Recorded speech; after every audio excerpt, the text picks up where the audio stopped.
在连载《黄金之风》期间，荒木还做了另一个改变漫画界的大事，就是担任1998年 Top Step 赏的评委，并成功送一个大二少年顺利出道，而那个少年名为岸本齐史。台下观众欣喜若狂，荒木，我培养了一个神！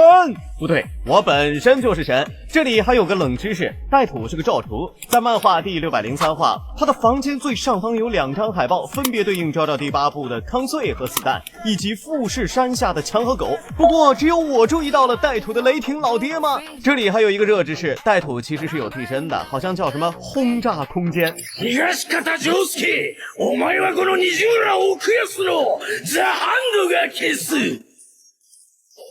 OK， 说回正题，其实你岸本叔叔呀能得到荒木赏识，很大一部分原因呢，是因为学习不好。年少时期的岸本跟鸣人差不多，学习上是个吊车尾，常年垫底，直到高中才有起色，从道1变成了道2。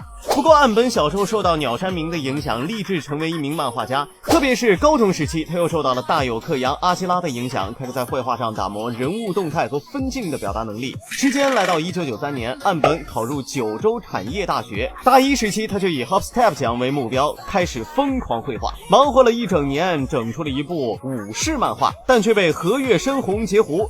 对方从裤裆掏出了浪客剑心，岸本无奈放弃武士漫画。其实他偷偷参赛了，只是没获奖。而到了大2呢，岸本吸取之前的教训，搞出了一部机器人再战 Hop Step。恰好当时的荒木正在连载《黄金之风》，这样请他来当评委。荒木看岸本这小子骨骼清奇，画风独特，给予了高度的评价。岸本如愿拿到了 Hop Step 大奖，而命运的齿轮也开始转动。因为此次的获奖，岸本受到了集英社编辑史作康介的关注，并表示要成为他的负责编辑。这件事算是岸本生涯的一个转折点，所以在给荒木画贺图的时候，岸本专门挑的 Young Star 蓉蓉。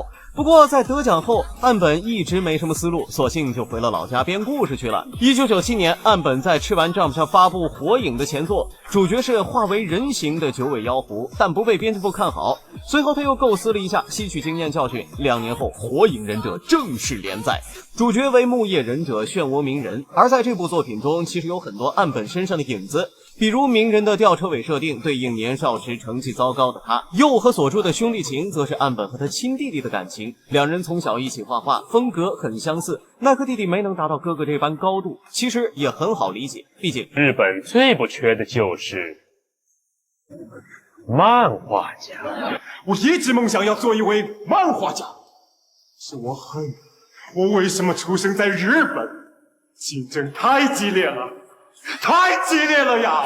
能出岸本这一个天才，那都属于老祖在地上发力了。而火影呢，与海贼、死神并称少年Jump3大台柱子，全球发行量在14年就超过了2亿部，哪怕是不追日漫的人，或多或少也看过火影。虽然漫画早已完结，动漫也在17年完结，可火影在全球的影响力依旧恐怖，热血漫里前3是绝对可以排得上的。最后聊一下荒木和岸本这件事儿，大家可千万别串啊！什么昭昭是火影严父，没有昭昭就没有火影。荒木跟岸本呢，更像是伯乐和千里马。岸本的作品本身就很顶，那个机器人上去就是俩顶级透视，外加悬疑题材，自然是抓住了荒木这个侦探迷。对了，大家可能疑惑了，为啥看着荒木和岸本岁数差不多呀，怎么能当上评委呢？这全都是因为荒木是这级生物，漫画界的不老男神，人家今年都过完66岁生日了。要知道昭昭连载的时候，岸本似乎还在光着屁股跟弟弟打架呢。OK， 以上就是本期的全部内容，我们下期不见。